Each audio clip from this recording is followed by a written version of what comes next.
السلام عليكم ورحمة الله وبركاته حبايبي عاملين ايه؟ يا رب تكونوا كلكم بخير وفي احسن حال.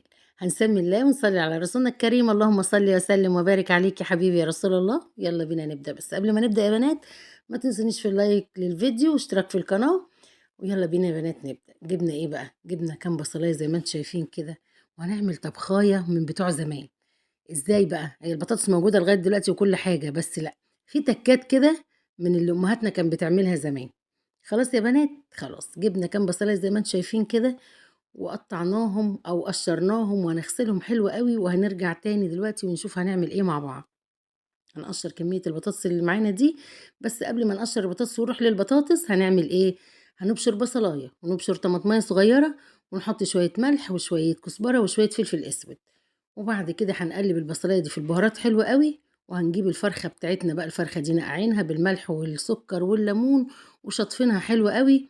وبعد كده يا بنات هنمسك البصلاية الصغيرة دي، بشرنا طماطماية والبصلاية وحطينا عليها الملح وفلفل اسود وشوية كزبرة صغيرين. وهنمسك بقى الفرخة دي كده نعمل لها مساج ظهر وجنب ورجل ورقبة وجناحة وكل حتة. وزي ما انتم شايفين كده تشبعي، تحطي كل البصلاية دي تحطيها في الفرخة جوه وبره زي ما اتفقنا، وتحت الجلد وفوق الجلد وكل حاجة. تمام. هتشربي شوية شوربة لوز، يعني ما اقولكوش بقى، شوربة بتاعتنا بقى اللي كنا بنشمها بتاعت زمان الحلوة دي بتاعت امهاتنا. خلاص عملناها كده وسبناها بتاع من 5 ل7 دقايق لغاية لما المية بتاعتنا غلت اللي في الحلة دي.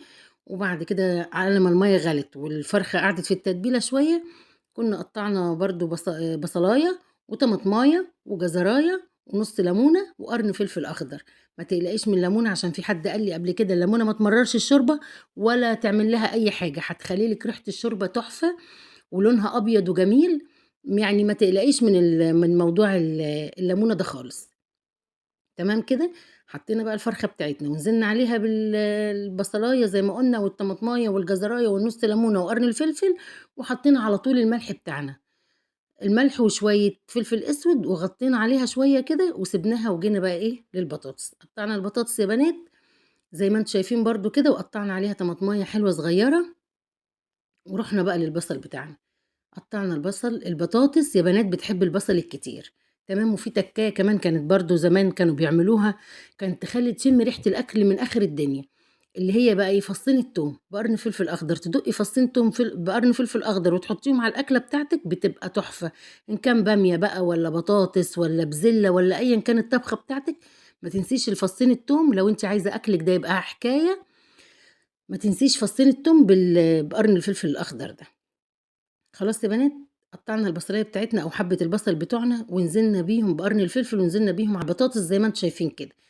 حطينا بقى سنه ملح، سنه ملح صغيره خالص، وشويه فلفل اسود على البطاطس، وهنركنها برضو على جنب. خلي بالك من الملح، احنا بنحطه على خطوات زي ما اتفقنا قبل كده في الفيديوهات اللي فاتت. جينا بقى للطماطم اللي احنا ضربينها في الخلاط، حطينا عليها معلقه توم زي ما انتم شفتوا كده، حطينا شويه ملح وشويه بقى فلفل اسود، شويه زعتر، اللي عندك البهارات اللي عندك. ما عندكيش الا الملح والفلفل الاسود زي الفل برضو جميل وتمشي وهتديكي طعم تحفه. قلبنا بقى البهارات في الطماطم زي ما انتم شايفين كده. انا بقى البهارات اللي عندي حطيتها، الصراحه الموجود عندي حطيته. بس وهقلب بقى البهارات في الطماطم دي حلوة قوي كده زي ما انتم شايفين يا بنات، وهنزل بيها على البطاطس. بس ايه بقى، هسيب حبة الطماطم في الطبق ده. انا حطيت شوية بابريكا دول اللي انتم شايفينهم يا بنات عشان تعزز اللون شوية. هسيب بقى حبة طماطم قد معلقة كده في الطبق اللي انتم شايفينه ده كده للخطوة التانية بقى بتاعت الفرخة، وهتشوفوا جمالها بقى يا بنات، وهتطلع تحفة واكنك شويها بره. حطينا الطماطم على البطاطس، ورايحة احط لها مغرفتين من الشوربة، معلقتين كبار شوربة يعني، وهدخلها الفرن. بس هوريها لكم الاول. بصوا حطيت لها مغرفة شوربة او مغرفتين كبار، ودخلتها الفرن بقى. خلاص. هنشيل بقى البهارات بتاعتنا دي، والفرخة بتاعتنا خلاص اتسلقت، وننزل عليها بالطماطم دي بقى. الطماطم دي هنحط لها نص ليمونة او ليمونة كاملة وحبة زيت صغيرين. وبصوا بقى همسك بقى الفرخة للمرحلة التانية بقى، جوه وبره زي ما انتم شايفين كده يا بنات. نقلب عليها الطماطم دي ونديها مساج كده حلو قوي بالطماطم. والله العظيم هتاكلوا احلى فراخ، نظافة، ريحة، طعم. والريحة بقى وريحة الفراخ وفظاعتها، يعني ما اقولكوش، جربوا الخطوات دي ومش هتندموا، هتعجبكم قوي يا بنات. ورتّبوا شغلكم زي ما قُلت لكم، هتلاقوا نفسكم اليوم بسيط وسهل والدنيا زي الفل.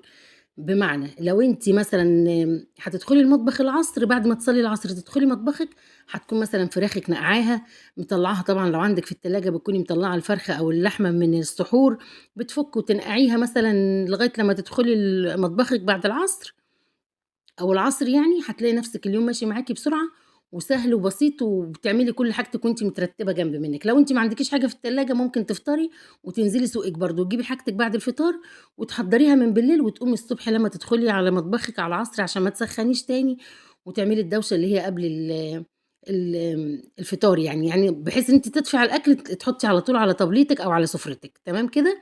نيجي بقى لشوية الرز التحفة دول. حمّرت الشعرية ونزلت عليها بالرز برضه، حمّرتهم مع بعض كده اديتهم تقليبة، وبعد كده نزلت عليهم بقى بشوية الشوربة التحفة اللي تاكلي شوية رز كده لوز اللوز بجد. قلّبنا بقى الشوربة في الرز زي ما أنتم شايفين، حطينا المعيار بتاعنا بالضبط، حطيت لها شوية ملح تقريبًا كانت ناقصة ملح أو يعني الشوربة مش حادقة، مش حادقة، خلّي بالِك من موضوع الشوربة برضه والملح. حطيت لها شوية ملح صغيّرين اللي كانت محتاجاهم، وغطّيت الحلة بتاعتي بقى تاكلي أحلى شوية رز مفرفرين تحفة وريحتهم تحفة، وريحة الشوربة مغطية عليهم يعني. تمام كده، أدي الرز بتاعنا خلص، وكان خلاص يعني المغرب خلاص ما فيش ثواني، أنا باحط الأكل على الترابيزة المغرب بيأذن على طول. أدينا غرفنا الرز بتاعنا زي ما أنتم شايفين كده يا بنات، أحلى شوية رز بالشعرية، حاجة كده باقول لكم فظيعة. وبعد كده حطيت شوية بقى رز أحلى كمان حبّة رز تاكليهم اللي بيبقوا تحت الفرخة دول. كده حطيت الفرخة، بُصّوا كانت زي العسل، حطينا شوية شوربة من الشوربة الجبارة الفظيعة دي، وبعد كده جبنا البطاطس بتاعتنا كمان أهو، وهنغرف البطاطس بتاعتنا وحطينا شوية مخلل وعملنا العصير بتاعنا. الموضوع ده كله والله بعد العصر داخلة يا بنات المطبخ، بس أنا زي ما شفتوا كده كنت ناقعة فرختي ومضبّطة حاجتي ودخلت على الشغل على طول. يا رب يا بنات يكون الفيديو عجبكم، ما تنسونيش في اللايك والاشتراك، في رعاية الله وأمنه، والسلام عليكم ورحمة الله.